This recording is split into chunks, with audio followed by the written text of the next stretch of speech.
Deck boards splitting because of low humidity and shrinkage is a super common problem that can totally mess up your outdoor space.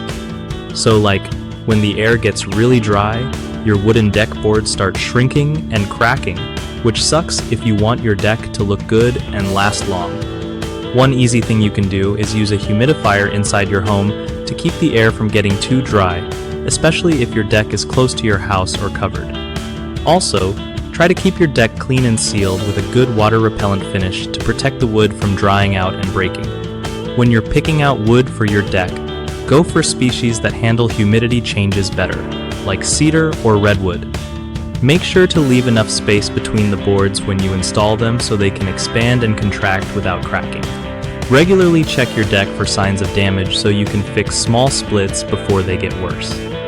It helps to water nearby plants or use outdoor misters to add moisture around the deck area on super dry days.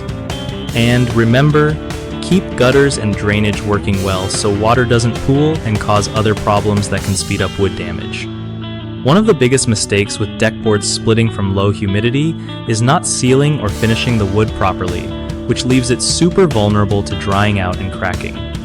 To fix that, just reapply a quality sealant every year or two.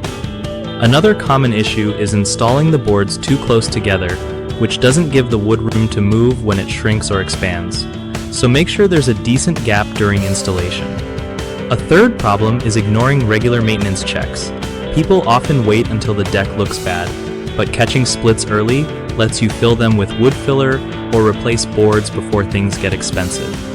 BigHomeProjects.com is awesome because it helps homeowners find trusted local contractors who really know how to handle projects like deck repairs or installations.